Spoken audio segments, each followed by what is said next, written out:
Okay. First of all, I want to thank everybody for being here. I think my dad would have been very Michael, pleased. speak up, please. I think my dad would have been very pleased to see you all here at this occasion.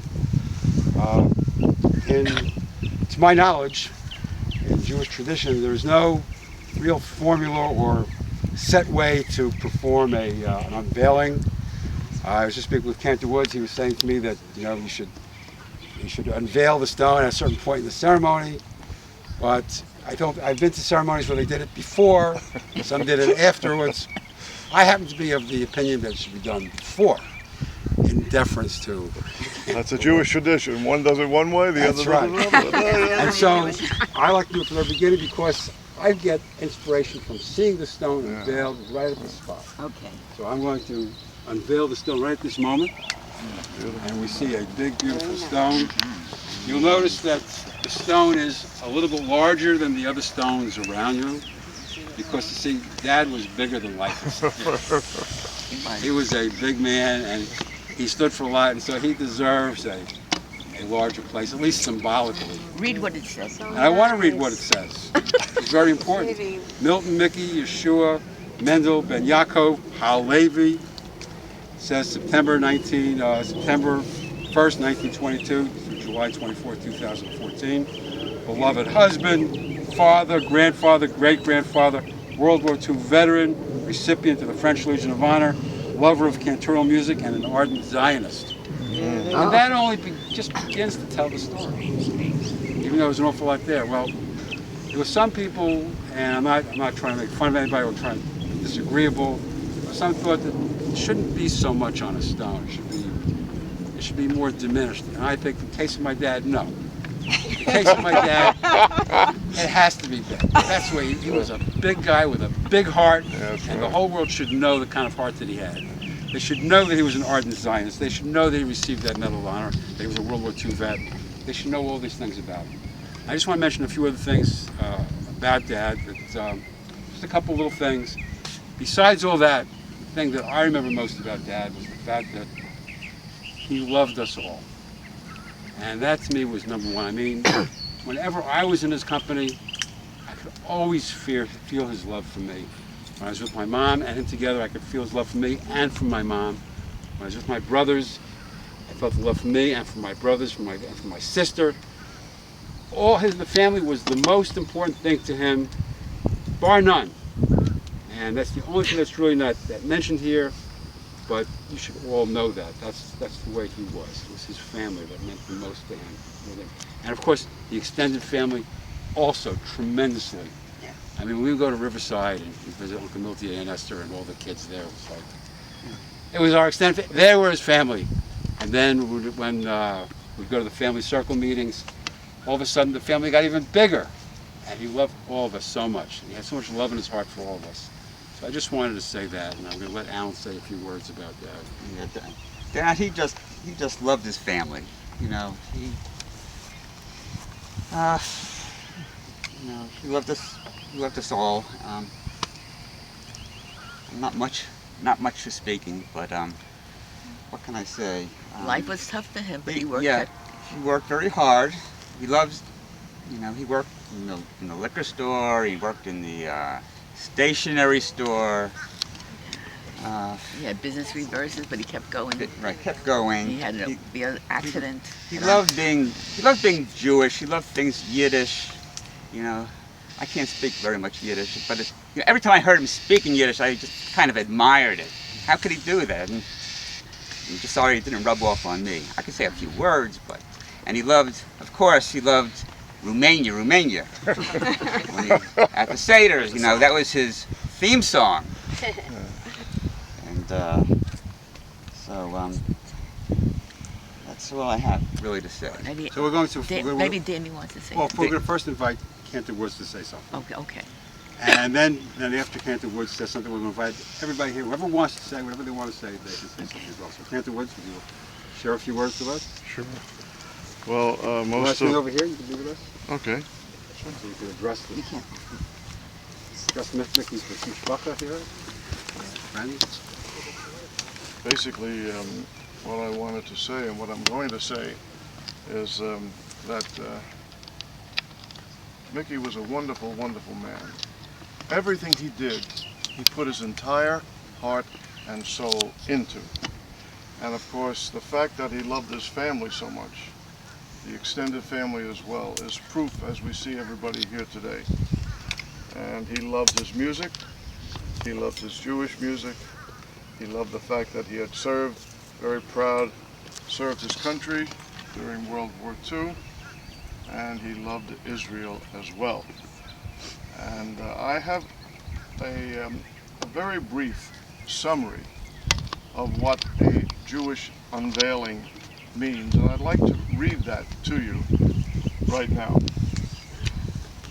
We're all here this afternoon in fond remembrance of Mickey Weinberg, and of course, as we see on the stone, beloved husband, father, grandfather, great-grandfather, World War II veteran, recipient of the French Legion of Honor, lover of cantorial music, ardent Zionist, and I could just add, lover of people in general. At this ceremony, dedicating the grave marker, it is only natural that our thoughts should turn to him in loving memory. We recall beautiful moments when his life touched others and left an indelible impression. But our purpose here today is not to offer another eulogy. Our tradition in great wisdom has devised a series of stages in the mourning process, each less intense than the previous one, leading to this final act of setting the grave marker. This officially draws the mourning process to a close. It is not that Judaism wishes us to forget those dear loved ones who have died. Rather, it seeks to gradually turn our attention back to the task of living. There must be limits to our grief, lest we become consumed with it and lose our perspective on life and those who still need us and depend on us. One might be tempted to ask if life would somehow be better without death, but such living would ultimately become devoid of love, for it is really death that makes us more aware of life, more appreciative of those around us, more capable of loving. This ceremony of unveiling is here for the living, for those gathered here today, to teach us how to understand the purpose of life in the very presence of mortality. This realization does not come easily, but through it, Judaism reminds that we should create a pattern of life that will be a blessing and an inspiration of those who come after us. Let us each remember Mickey in our hearts, his goodness, his kindness, his love, but let us also renew our own efforts to lead meaningful, fulfilling lives that will be an inspiration and a legacy to those who come after us. Then may our memories, like Mickey's today, be for a blessing. And let us all say, Amen. Amen. Okay, so it's now open. Anybody here? Dan, you want to start? Start. Do the pecking order here. It's hot. I'm not going to say very few words. Everything that's been said to this point, I totally concur. On the way down here, it seems to me it's fitting that it's done. It wasn't done in February. That's done now. My father always used to say that the summertime was his favorite time of the year. I think it was mainly because the snowbirds weren't here, and it was a lot easier getting into a restaurant, and a lot more, early bird specials. But that aside, my dad, I'm sure I can speak for all of you that you all loved your children. But I will say this for my dad. My dad loved us unconditionally. And I think that's what really stands out from me. Okay, he was all those great things that are on the stone. He was much more, but I'll always take with me that he loved us unconditionally, despite whatever foibles we had or other shortcomings we had, the good, the bad, the ugly. He loved us unconditionally. And that's all I have to say. Thank you. I just want to say something. Yes, sir. I'm a friend of Mickey for 65 years. Oh, my. And he was a good friend, and I'll miss him. And I enjoyed being his friend, and that was the type of person he was. He made friends, and he kept them. And God bless him, and I hope he's listening to us now. We're all here to see. Yes, I'm sure he's here with us. I believe that. I want to say something. Go ahead, Dawn. Whenever I would see Mickey, he would say, Phyllis, speak up, please. whenever I would see Mickey, he would smile and say, "Hello, darling." I remembered that. Well, Nora and I got to know Judy and Mickey Weinberg when we first joined the Temple Emmett Choir. And so as a result, Mickey and I, of course, were in the bass section, baritone section, and Judy and Nora were in the soprano section. And because Mickey loved liturgical music, in fact, he loved all kinds of music, I guess.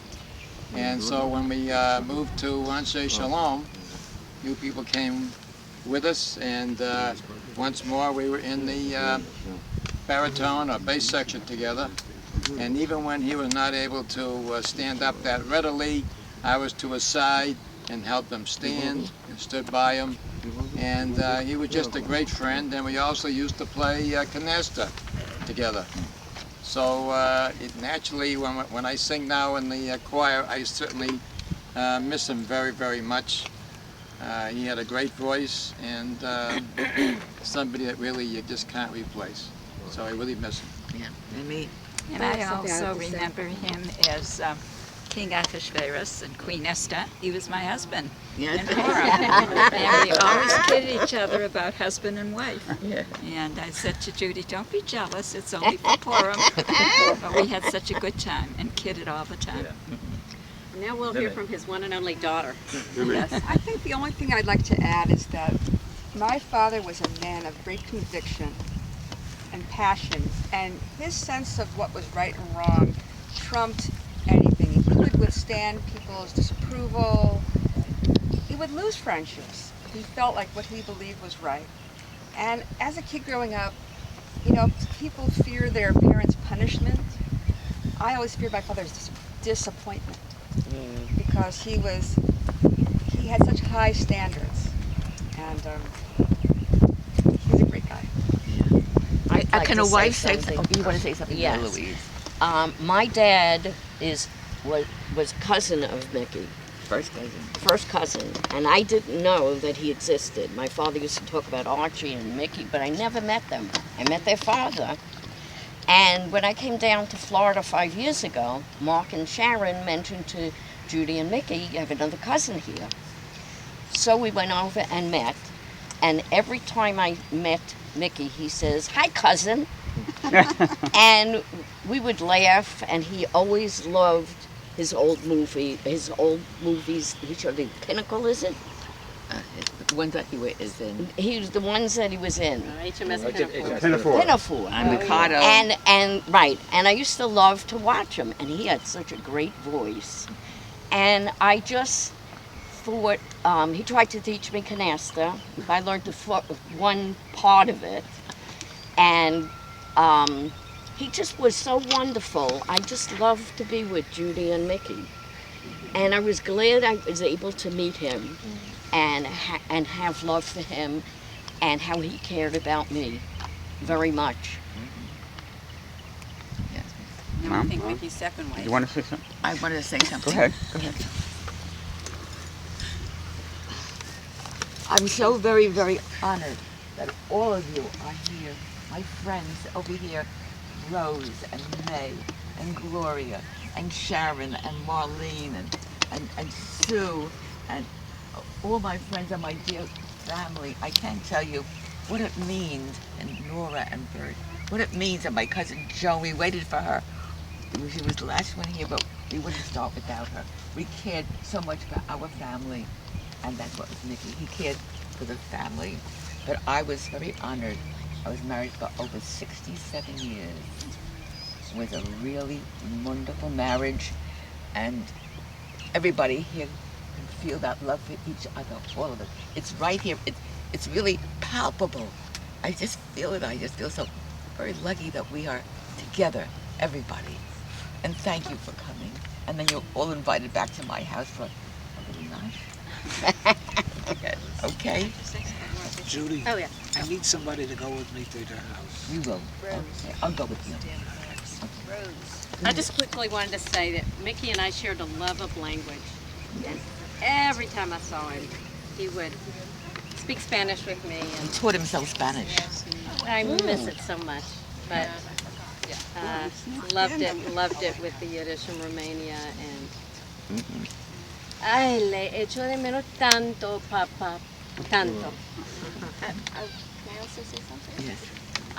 So Mickey, after my grandfather passed, Mickey was like a surrogate grandfather to me, and I always appreciated and was excited to see him at Seder, where he would sit at the head of the table and lead us in one of the greatest traditions that we have. In our family. And not just in Judaism, but with our family, it is one of the most important times of the year, and he made it that much more special every year. His love of tradition, his love of sharing music was just something to be truly appreciated, and made me love him even more. So, to Mickey. I know you don't need any more proof of how special Mickey Weinberg and his family is, but here's just one other item. The El Male Racham, named the memorial prayer, will not only be chanted by one member of the family, but by two, in duet. In the name of the family of Milton Weinberg and in the presence of relatives, friends, extended family, we consecrate this memorial as a sign of love and respect. May his soul be bound up in the bond of eternal life. Let us all say, Amen. The memorial prayer. El Mole Rachamim, Shochei Mamromim, Hamatzei Menucha Nechana, Al Kanafei Ashkina, Umalot Kedoshim Utarim, Kezohar Harakia Masirim, L'nishmat Yeshaya Mendel Ben Yaakov, Shalach Yalamo, Bavur Shenadru Tzadakavan, Hazikar Nishmato, Vegan Eden, Yemunato, V'chein Ba'arachamim, Yastirenu B'seiter Kanafav Le'olamim, V'yitzro, V'yisror HaChayim Et Nishmato, Adonai Hu Nachalato, V'yanuach B'shalom V'mishkavo, V'nomar Amen. Compassionate God, eternal Spirit of the universe, grant perfect rest in your sheltering presence to Milton Mickey Weinberg, who has entered into eternity. O God of mercy, let him find refuge in your eternal presence within the shadow of your wings, and let his soul be bound up in the bond of everlasting life. God is his inheritance. May he rest in peace, and let us all say, Amen. For all those who mourn for my father, Mickey Weinberg, we'll all now say Kaddish together.